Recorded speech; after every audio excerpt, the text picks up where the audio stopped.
예수님이 이 맹인을 고치신 사건을 통해서 우리는 관계를 살펴봤어요. 그 사람이, 맹인이 처음에는 예수님을 그 사람이라고 불렀습니다. 그 사람이 어디 있는지도 모르고 어떤 사람인지도 모릅니다. 그런데 이 맹인이 그 다음 바리새인들과 유대인들을 만나서 이야기할 때에는 네가 그 사람을 어떻게 생각하냐? 라고 물었더니 그 사람은 선지자입니다. 그랬어요. 선지자라는 것은 자기의 삶의 방향을 제시하고 치유와 같은 사역을 일으키고 하나님의 능력을 받는 사람이죠. 선지자입니다. 라고 했어요. 근데 두 번째 만났을 때는 무엇이라고 이야기했냐면 그분은 하나님께로부터 온 자입니다. 하나님께로부터 온 자입니다. 그리고 마지막 바리새인과 유대인들로부터 쫓겨났어요. 쫓겨났을 때 예수님이 그를 딱 만나주셨는데 그때에 그가 고백하기를 주님이라고 고백했습니다. 우리가 신앙생활을 할 때에요, 이 주님의 몸된 교회, 이 교회에는 예수님의 몸이죠. 그래서 처음에는 수많은 교회들을 볼 때 그냥 그 교회예요. 어디 동네에 있는 그 교회, 거기서 뭘 하는지 어떤 교회인지 몰라요. 나랑 상관없는 겁니다. 그런데 교회에 나오게 되고 교회에서 예배를 드리게 되면요, 뭔가 나에게 가르침이 있고 교훈이 있고 마음의 평안을 주고 유익이 있다, 이렇게 생각하는 정도가 선지자로 생각하는 거예요. 랍비나 선지자, 선생이나 선지자로 생각하는 그 정도 관계.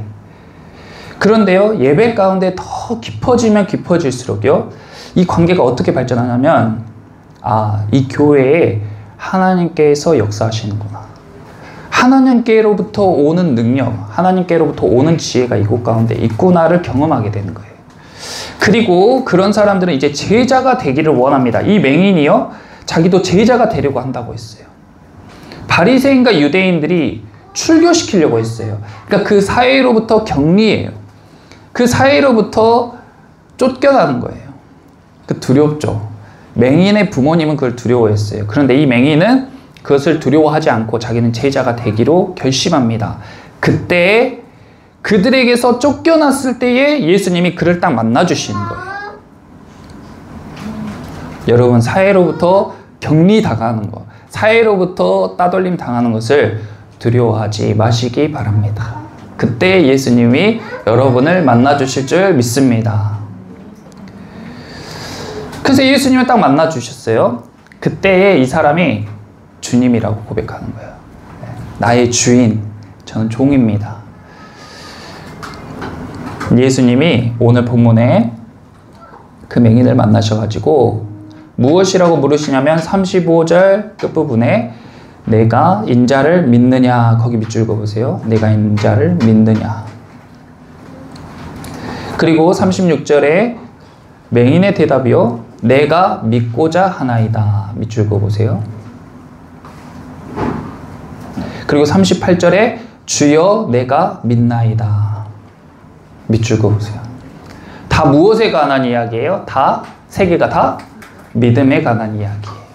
요한복음은 요한이 사람들에게 썼을 때 이미 복음서 3개가 사람들에게 전해져 가지고 다 읽히고 있었을 때에 굳이 요한복음을 한 번 더 써서 사람들에게 전한 이유는 예수님께서 누구신지 분명히 하기 위해서이고, 그 예수님이 누구신 줄 알았을 때에 우리가 그분을 믿게 하기 위해서 요한복음을 써서 우리에게 준 것입니다.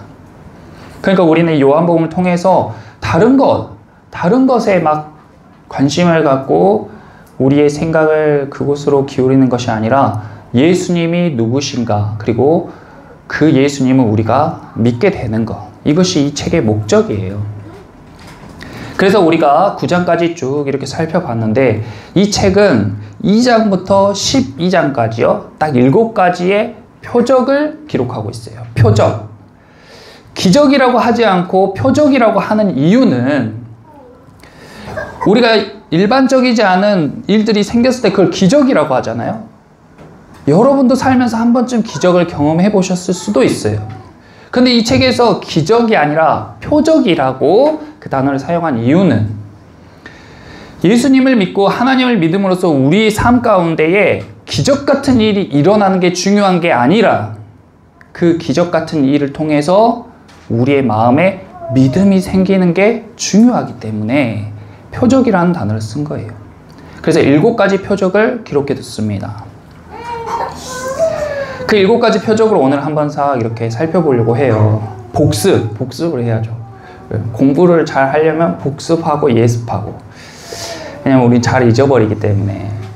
첫 번째 기적이 어떤 건지 혹시 기억나세요? 첫 번째 기적이 물이 포도주로 변하는. 네. 제가 친절하게 또 주보에 다 적어놨습니다. 네. 보고 읽으시면 돼요. 첫 번째 기적이 PPT 보여주세요. 물이 포도주로 변하는 기적이에요.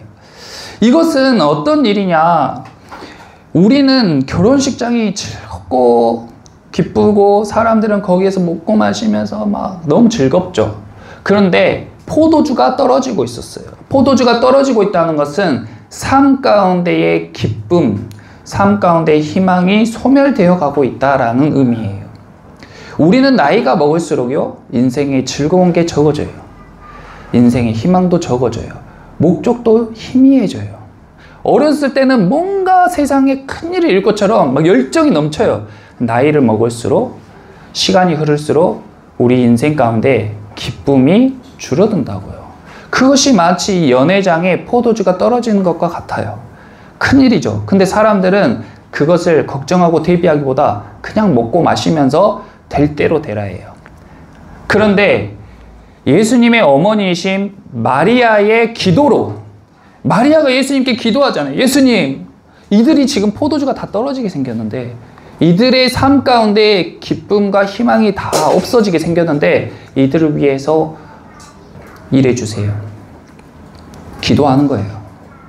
그랬더니 예수님이요, 물을 포도주로 바꾸는 기적을 행하십니다. 그래서 이 사람들은요, 더 맛있는, 더 큰 기쁨, 더 맛있는 포도주가 와서 그걸 먹고 막 기뻐해요. 그러니까 예수님의 은혜는 믿는 사람뿐만 아니라 믿지 않는 모든 사람에게도 동일하게 주시는 은혜인 줄 믿습니다. 모르고 살아갈 뿐이에요. 어디서 이 포도주가 왔는지, 누가 이렇게 했는지 몰라요. 누가 기도해서 그런 일이 있었는지, 밖에 있는 사람들이 어떻게 자기들이 이렇게 잘 살고 있는지 인지하지 못하고 산다고요. 교회에 있는 사람들은 믿지 않는 사람들을 위해서 매주 기도하고 매일 기도합니다. 그들의 건강, 그들의 안위, 그들의 안전, 그들의 평안, 그들의 기쁨을 위해서 늘 기도해요. 예수님께 그 사람들이 건강하게, 그 사람들이 기쁘게, 그 사람들이 행복하게 해달라고 기도해요. 그래서 예수님이 일하심으로 인해서 그들이 그 기쁨을 누리는 건데 모르고 그냥 누리죠. 이 연회장에 있는 사람과 같습니다. 그런데 중요한 것은 우리가 기쁨이 충만한 삶을 사는 게 중요한 게 아니고 이건 표적이기 때문에 제자들과 그 물을 떠가서 예수님 말씀대로 물을 떠가고 물을 옮겼던 그 종들, 제자와 종들만이 예수님을 믿게 되었다. 이게 중요한 거예요. 우리의 중보로 믿지 않는 사람들의 병이 나을 수 있어요. 믿지 않는 사람들의 사업이 잘 될 수도 있어요. 그들이 자녀를 낳을 수도 있고요. 자녀들이 좋은 대학을 갈 수도 있죠. 그게 중요한 게 아니고 그 일을 통해서 믿음이 생기냐 안 생기냐가 더 중요한 거라고요. 우리의 관심은 통장에 잔고가 쌓이는 게 아니에요. 내가 더 좋은 옷을 입고 더 좋은 것을 먹고 우리 자식이 잘 되고가 우리의 목적이 아니라고요. 하나님을 알고 하나님을 믿는 것이 목적이 되시기를 축원합니다. 그것 때문에 예수님이 오신 거예요. 두 번째 표적은요. 넘겨주세요. 왕의 신하의 아들이 예수님 찾아왔습니다. 자기 아들이 죽게 생겼대요. 근데 자기 아들이 죽게 생긴 게 예수님과 무슨 상관이에요? 아무 상관없죠. 근데 이 사람이 기도하는 거예요. 예수님, 우리 아들이 죽게 생겼으니까 좀 살려주세요. 그래서 예수님이 여기에서 어떤 기적을 베푸시냐? 원격 치유. 예수님이 가서 만져야지 낫는 게 아니고 예수님이 그냥 멀리서 네 아들이 나았으니까 가봐라. 이때에 중요한 반응은 예수님이 말씀하셨죠. 네 아들이 나았다. 그러니까 이 왕의 신하가요, 믿고 갔습니다. 말씀을 듣고 나서 중요한 것은 반응이에요. 우리가 하나님의 말씀을 들었는데 아 그래 머리론 다 알겠는데 내 상식과 매치가 안 돼. 내 상식으로 이해가 안 돼. 그러니까 그것은 실행하기가 어려워. 하고 멈춰버리면 아무 일도 일어나지 않는다. 근데 이 왕의 신하는요, 이 옷을 보세요. 로마의 관리예요. 로마의 관리들은 유대인을 봤을 때 다 아래로 봐요. 일제시대 때 일본 순사가 우리나라 백성들을 대단하게 봅니까? 근데요, 이 예수님은 그냥 일반 사람인 거예요. 유대인이에요. 식민지에 사는 그냥 백성입니다. 근데 그 사람 앞에서 무릎을 꿇고 이 사람이 말하는 대로 행동하는 거예요. 이것이 믿음입니다. 그래서 믿고 갔더니 아들이 낳았고 이 사람의 믿음을 통해서 그 가족이 다 믿게 되니라. 이게 이 이야기의 핵심이에요.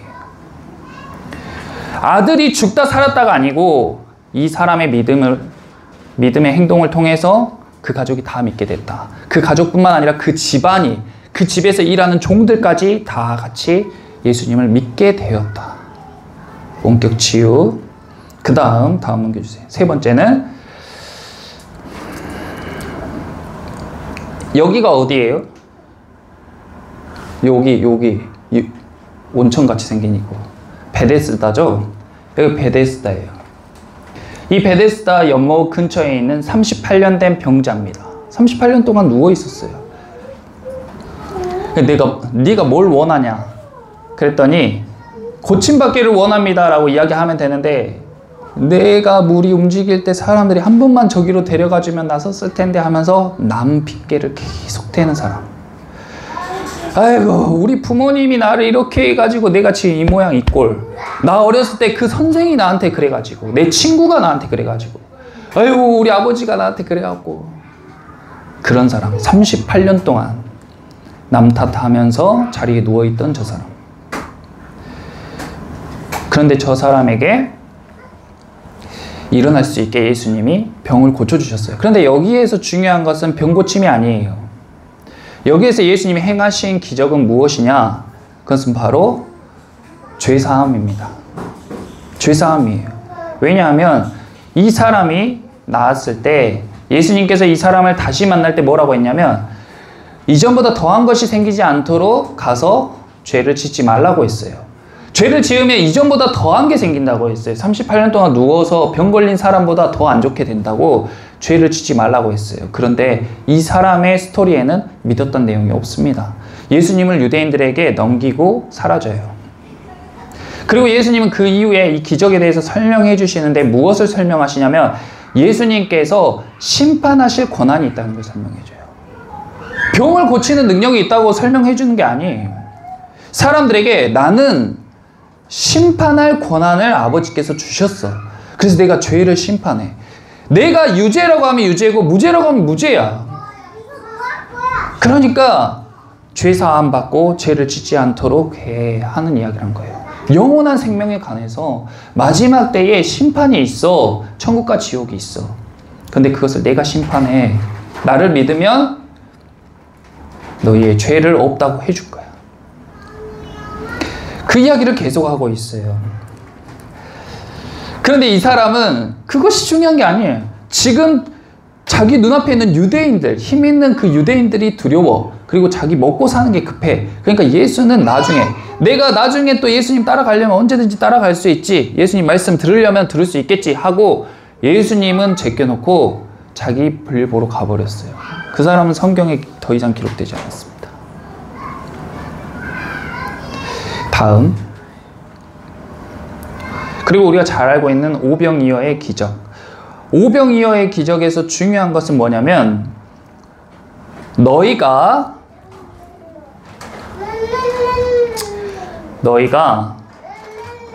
예수님을 찾는 이유가 떡이 돼서는 안 된다. 너희가 교회에 나오는 이유가 병을 고침받거나 잘 먹고 잘 살거나 내 마음이 편하려고 나와서는 안 된다. 이게 오병이어의 기적의 핵심이에요. 이 5,000명이 넘는 수많은 사람들이 그 목적으로 예수님을 따라왔어요. 그래서 왕이시여 예수님 우리 왕이 돼주세요. 저는 예수님을 믿습니다 하는데 그 사람들을 떠나서 산으로 가요. 예수님이 그 사람들을 떠나서 산으로 가요. 왜 산으로 가요? 그 사람들은 자기를 배불려 줄 왕이 필요했으니까. 오늘날도 똑같아요. 근데 믿음이 뭡니까? 예수님은 그 이후에 이 기적에 관해서 설명하실 때 뭐라고 설명하시냐면, 나는 떡을 주는 사람이 아니고 내가 바로 생명의 떡이야. 나를 먹고 나를 마셔라 라고 이야기해요. 그러니까 우리는 교회에 올 때, 신앙생활 할 때 예수님을 통해서 내가 얻고자 하는 것을 얻으려고 오는 게 아니라 예수님을 얻으려고 와야 돼요. 내가 기도할 때에 내가 얻고자 하는 것을 얻기 위해서 기도하는 게 아니라 예수님을 얻기 위해 기도해야 돼요. 내 안에 예수님이 찾아오셔서 그분을 먹고 마시고 그분과 하나 될 수 있도록 해달라고 기도하는 거예요. 예수님은 그것을 원하셨다고요. 그래서 나를 먹고 나를 마셔라 라고 이야기했습니다. 그 뒤에 뭐라고 말씀하셨냐면, 무엇에 관해 말씀하셨냐면, 사람들이 어떻게 살을 먹고 피를 마시지? 저 사람이 우리에게 살을 뜯어 주겠냐? 저 사람의 피를 우리에게 따라 주겠냐? 라고 사람들이 웅성웅성 할 때 그 뒤에 무슨 말씀하셨냐면 영생의 말씀에 관해서 말씀하셔요. 그러니까 예수님께서 나를 먹고 마시라는 것은 뭐라는 거예요? 말씀이신 예수님, 그 말씀을 읽고 듣고 배워라. 그것이 예수님과 하나 되는 것이고, 그게 예수님이 우리에게 주시는 가장 큰 선물이고 구원의 길인 것입니다. 그런데 말씀 읽는 거엔 관심 없어요. 예수님의 말씀에 관심 없어. 그냥 떡이나 달라는 거예요. 떡이나 달라는 거예요. 그러니까 예수님이 가버리신 거예요. 예수님이 오실 수도 있고 가실 수도 있습니다. 예수님이 오셨을 때 만나는 거예요. 그리고 따라가는 거예요. 제자는 이렇든 저렇든 간에 예수님 옆에 붙어있는 사람들이 제자가 됐습니다. 자기 볼장 다 봤다고 예수님 떠나버린 사람들, 그리고 예수님의 뜻과 맞지 않게 쫓아가는 사람들은 예수님이 그들을 떠나버리시고, 말씀이 곧 예수님이신 것입니다. 그 다음에 예수님이 이 5,000명의 무리를 떠나서 가신 이후에 예수님은 그들을 떠나버렸는데 제자들은 막 신이 나가지고, 와, 막 5,000명을 먹이니까 막 신이 나가지고 자기들이 그 영광을 막 취하면서 정신없이 그 사람들과 막 이렇게 포를 풀다가 예수님이 없으시니까 날이 어두워지고 배를 타고 다음 예정지로 이제 이동을 하는데, 밤은 어두워지고 바람은 불고 파도는 막 일어나고, 우리 삶 가운데요, 살만할 때 기쁘고 좋은 일이 있을 때도 있지만 이렇게 어두움이 찾아올 때 풍랑이 불고 파도가 일 때도 있어요. 그럼 그때 또 예수님을 찾아요. 치사하게 막 신나고 영광 받고 좋을 때는 막 예수님이 갔는지 어쩐지도 모르고 있다가 막 죽겠을 때, 막 힘들고 어려울 때 예수님 찾아. 두려움이 막 몰려와가지고 견딜 수 없을 그럴 때에 주여 하면서 막 예수님 찾아. 근데 또 예수님이 또 와주세요. 그 타이밍에 예수님이 와주세요. 그리고 예수님이 우리 삶 가운데 찾아오시는데, 어둠이 걷히고 바람이 사라지고 파도가 없어져서 그 두려움이 사라지는 게 아니고, 우리 삶 가운데 오는 그 두려움을 이기는 힘은 더 깊은 희망에서 온다고 했어요. 더 깊은 희망. 눈앞에 바로 희망이 아니라, 오늘 퇴근하고 저녁에 치킨에 맥주 한잔, 이런 희망이 아니라, 나는 죽음을 향해 걸어가는 게 아니라 생명을 향해 걸어가. 지금 잠깐 내 삶에 힘든 일이 있어도 내 앞에는 영원한 생명이 있어. 나는 천국을 향해 갈 거야. 나는 하늘에 계신 아버지를 만나러 갈 거야. 이 더 깊은 희망, 아무것도 그것을 빼앗을 수 없고 덮어버릴 수 없는 깊은 희망이 우리를 모든 두려움으로부터 해방시켜주는 거예요. 이번 달 어떻게 먹고 살지? 통장에 돈이 떨어져 가는데 그 두려움이 찾아올 때, 주님 저한테 돈 좀 주세요. 통장 잔고 좀 채워주세요. 그럴 수 있잖아요. 근데 그런 희망보다 더 깊은 희망, 주님 통장 잔고가 영원히 되더라도 주님께서 나와 함께 하시면 제가 안전할 줄 믿습니다. 그 깊은 희망이 우리를 살아갈 수 있게, 우리를 세워주고 넘어지지 않게 한 거예요. 제자들 가운데 예수님이 찾아오셨어요. 그리고 내니 두려워하지 말아라. 우리 삶 가운데 잔고가 꽉 차 있다고 두려움이 없는 거 아니에요. 내 부모님이 대단하신 분이라고 내 삶 가운데 두려움이 없는 게 아니에요. 내 삶에 아무 문제도 안 일어나고 몸이 안 아프고 건강하면 두려움이 없는 거 아니에요. 예수님이 우리 삶 가운데 함께 하셨을 때만이 우리 삶의 모든 두려움을 이기고 평안하게 살아갈 수 있게 될 줄 믿습니다. 예수님을 우리 삶 가운데 모시고 같이 동행하는 것이 그것이 답이에요. 다음 6번째, 이제 맹인을 고치시는 기적을 보여주셨는데 예수님 보시기에는 우리가 다 맹인이라는 거예요. 맹인은 어때요? 빛이 없으니까 맹인이에요. 눈의 시력을 잃어버려서 맹인이 아니고 빛이 없는 어둠 가운데 살아가니까 맹인으로 사는 거예요. 이것도 암막 커튼을 다 치고 전등을 끄면 깜깜해져 가지고 완전한 암흑이 되죠. 그러면 우린 다 어둠 가운데 지내는 맹인이 되는 겁니다. 근데 이 맹인이 그렇게 살았잖아요. 그런데 이 맹인의 삶 가운데 예수님, 생명의 빛 대신 예수님이 찾아오셔서 그가 눈을 뜨게 됐어요. 그가 눈을 뜨게 되고 그 이후에 예수님과의 관계가 점점 깊어지는 겁니다. 단순히 못 본 사람이 보게 됐다가 아니에요.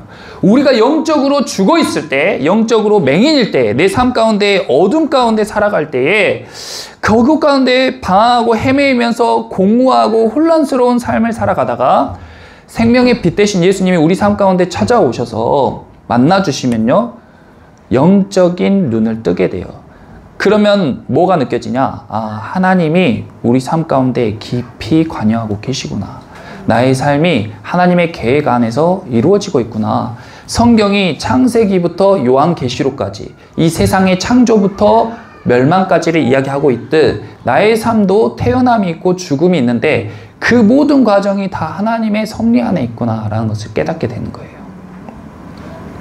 그럼 하나님을 믿어야죠. 하나님을 주님으로 모시고 순종하며 살아가게 되는 것입니다. 그리고 마지막에 7번째의 기적, 클라이맥스가 바로 죽은 사람을 살리는 거예요. 죽은 사람을 살렸다고 하는데 어떻게 안 믿어요?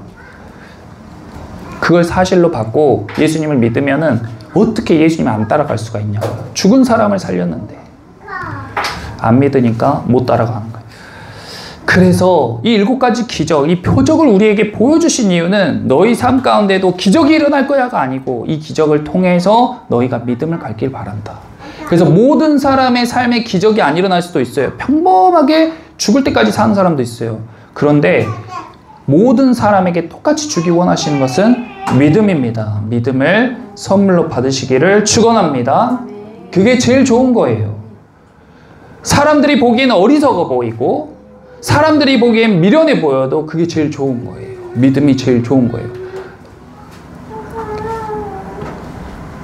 다음 넘겨주세요. 엊그제 비가 많이 왔습니다. 비 맞으셨어요? 비가 많이 왔어요. 저는 이때 운전도 하고 걸어가기도 했는데 비가 막 옥수같이 쏟아지는데요. 맹인이 눈을 뜨게 되고 예수님을 만났을 때에 그가 했던 말이 뭐냐면 이상하다 였습니다. 이상하다. 바리새인과 예수님을 비교해 봤을 때 바리새인들에게 이상하다 그랬어요. 하나님은 이렇게 하시는데 왜 이렇게 되지? 하고 이야기한 거예요. 영적인 감각이 깨어난 사람은, 예민한 영적인 감각을 가진 사람은요, 일상의 이상함을 감지해요. 엊그제 내린 비가 이상하죠? 이상해요. 일상적인 비는 아니에요. 이것이 단순한 기후 변화로 일어난 일이 아니라고 느끼는 게 믿음을 가진 사람들의 반응이라고요. 강수량이 100mm의 비가 내린다는 것은 10cm가 내린다는 거예요. 가로 세로의 1m의 공간에 10cm의 물이 내리면 강수량을 100mm라고 합니다. 그런데 우리가 이 호우주의보가 80mm, 그러니까 8cm 정도의 비가 오면 호우주의보고 15cm 정도 내리면은 호우경보예요. 근데 엊그제 우리가 비가 얼마나 왔냐면 80mm 왔어요.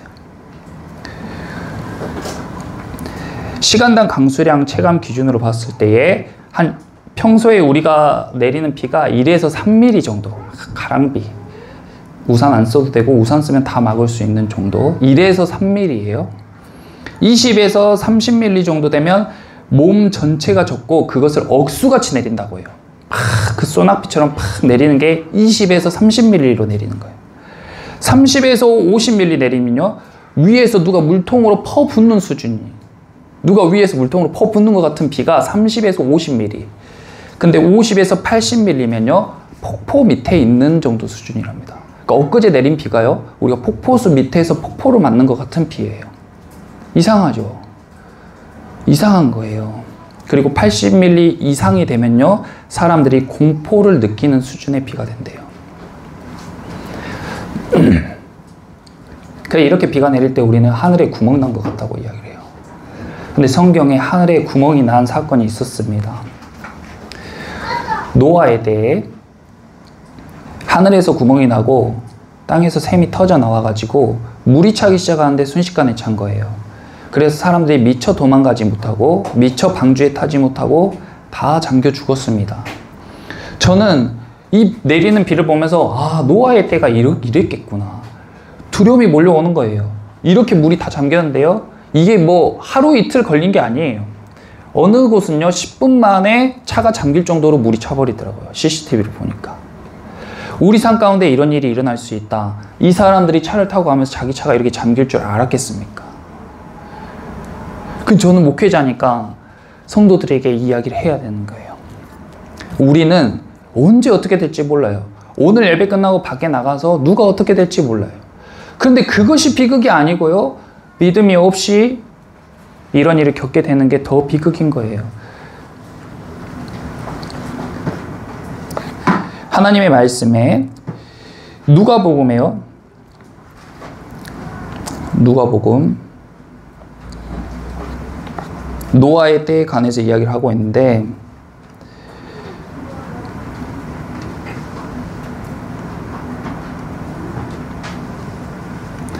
누가복음 17장 26절에서 27절, 노아의 때에 된 것과 같이, 예수님의 말씀입니다. 노아의 때에 된 것과 같이 인자의 때에도 그러하리라. 노아가 방주에 들어가던 날까지 사람들이 먹고 마시고 장가들고 시집가더니, 그러니까 자기 일 하느라고 바쁘더니 홍수가 나서 그들을 다 멸망시켰다는 거예요. 히브리서 11장 7절에 믿음으로 노아는 아직 보이지 않는 일에 경고하심을 받아서 경외함으로 방주를 준비하여 그 집을 구원하였다. 어떤 사람은요, 지금 먹고 마시고 장가가고 시집가고 이게 바빠. 그러니까 믿음은 뒷전이에요. 그러다가 홍수를 만나서 멸망했어요. 또 어떤 사람은 보이지 않는 일, 아직 일어나지 않는 일에 경고를 받아가지고 하나님을 경외함으로, 하나님을 두려워함으로 방주를 준비했어. 그 사람이 방주를 준비해서 그의 가족이 다 구원을 받았어요. 베드로전서 3장 20절에 그들은 전에 노아의 날 방주를 준비할 동안에 하나님이 오래 참고 기다리실 때에 복종하지 아니하던 자들이라. 하나님이 지금 오래 참고 계십니다. 저는 엊그제 비가 올 때요, 하나님이 그 수도꼭지를 잠그지 않으면 우린 다 물에 잠겨 죽겠구나 생각했어요. 근데 하나님이 경고만 하시고 딱 잠그신 거예요. 열면 그대로 노아의 때처럼 다 잠기는 겁니다. 터뜨리면 다 터지는 거예요. 복종하지 아니하던 자들이라. 방주에서 물로 말미암아 구원을 얻은 자가 몇 명뿐이니 겨우 8명이라. 겨우 8명이에요. 일상 가운데 취해가지고 말씀을 멀리하고, 그거는 다음에 이거는 후순위로 밀려나고, 자기들 시집가고 장가가고 먹고 마시고 잘 먹고 잘 사는 데에 취했던 사람들은 자기도 모르는 순간에 멸망을 당하고, 하나님을 경외함으로 준비해서 구원받은 사람은 겨우 8. 그 많은 사람 중에.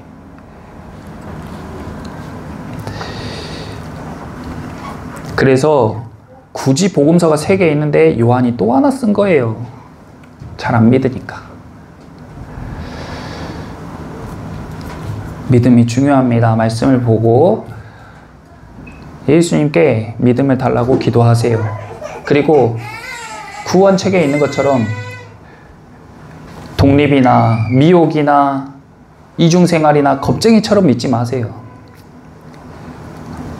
참사랑처럼 믿어서 우리가 이곳에서도 잘 살아야 되지만 우리는 이곳이 다가 아니고 하늘나라에서 하나님과 함께 영원한 생명, 그것을 바라보며 추구하는 저와 여러분 되시기를 예수님의 이름으로 축원합니다.